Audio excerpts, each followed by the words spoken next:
不動産屋さんの怪談です。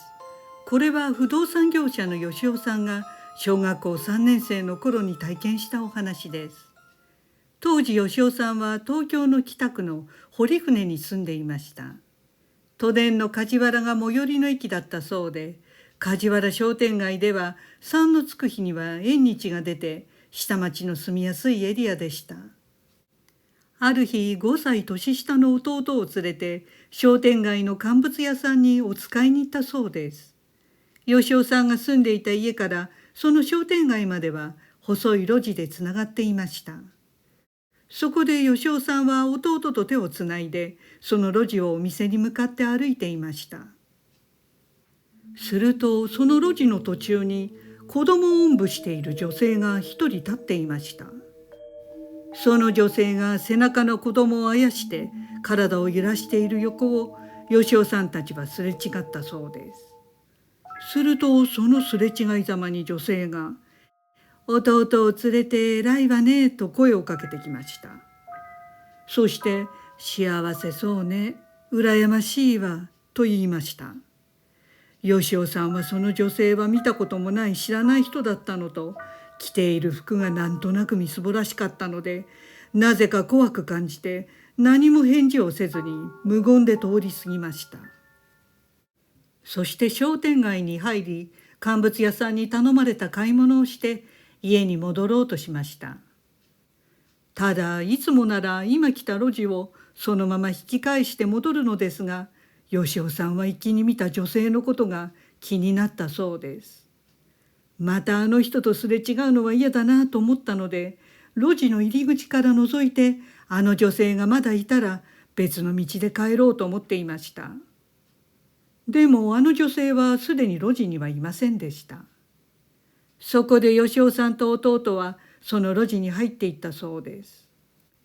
路地の中ほどに進むと、さっきの女性が立っていたところは木造2階建ての長屋の前でした。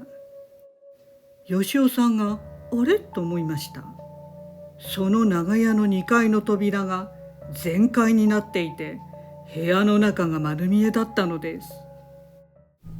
その瞬間吉尾さんは凍りつきました。その2階の部屋にはあの女性が見えたのですが、女性は首に縄をかけてぶら下がっていたのでした。吉尾さんはすぐに弟の手を引っ張り、その場から走って逃げ去りました。息を切らして家に戻り、お母さんに今見たことをすべて話したそうです。するとお母さんは青ざめた息子を見ながら、見間違えたんだよと言って警察にも連絡しなかったのです。そして念を押すように、このことは絶対誰にも話してはダメですよと言ったそうです。さらに今後はあの路地は通ってはダメですとも付け加えました。それからは近所であの女性を見かけることもなく、あの日のことは忘れかけていました。そんなある日、吉尾さんは塾の帰りでした。その時また見てしまったのです。商店街側の路地の入り口に、あの女性があの時と同じ服装で子供を背負って立っていたのです。子供だった吉尾さんには首をつって亡くなったはずのあのおばさんがそこにいたので、どうして死んだはずなのにと訳がわからなかったそうです。吉尾さんから距離にして10メーターくらい離れていたのですが、女性は吉尾さんに向かって「見えるんだね」と言いました。恐ろしくなった吉尾さんは早歩きでその場から立ち去り、できる限り女性のいたところから早く逃げようとそればかり考えていました。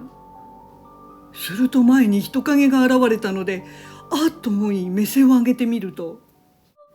真ん前にあの女性がいたのです。空間移動をして一瞬で現れたように吉尾さんの前に立っていました。吉尾さんは恐怖で声も出ません。すると女性は鬼のような形相で、お前のように幸せそうなやつが妬ましいと言ったそうです。子供だった吉雄さんにはどんなに恐ろしくショックだったか、その場で泣きじゃくり、ごめんなさい、ごめんなさい、と謝り続けました。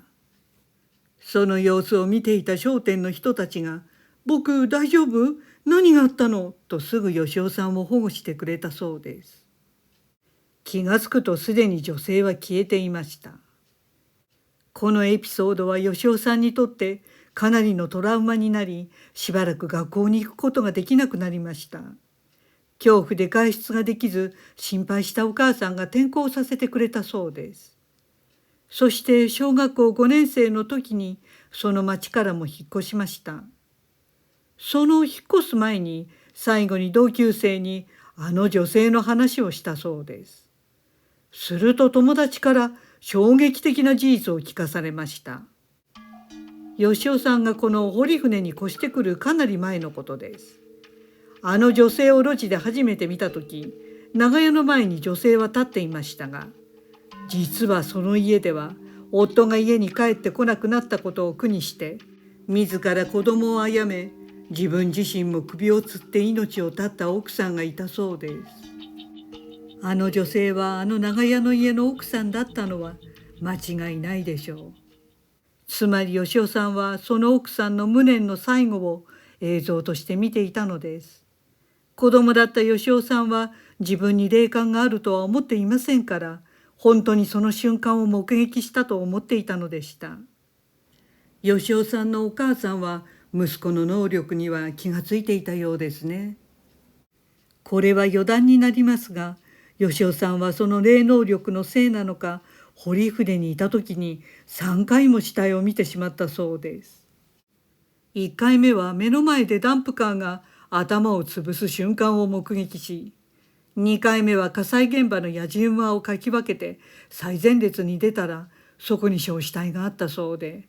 3回目は河川敷で野球をしていてボールを探しに堤防の奥深くに行くと、ブルーシートの周りに数人人が囲んでいたのですが、ボールがあるかとブルーシートを上げてみると、そこには水死体がありました。これは1年で3回すべてを見ているそうです。霊感が強いと死者に呼ばれる感じがしますが、子供には酷ですね。ご視聴ありがとうございました。よろしければチャンネル登録といいねボタンをお願いします。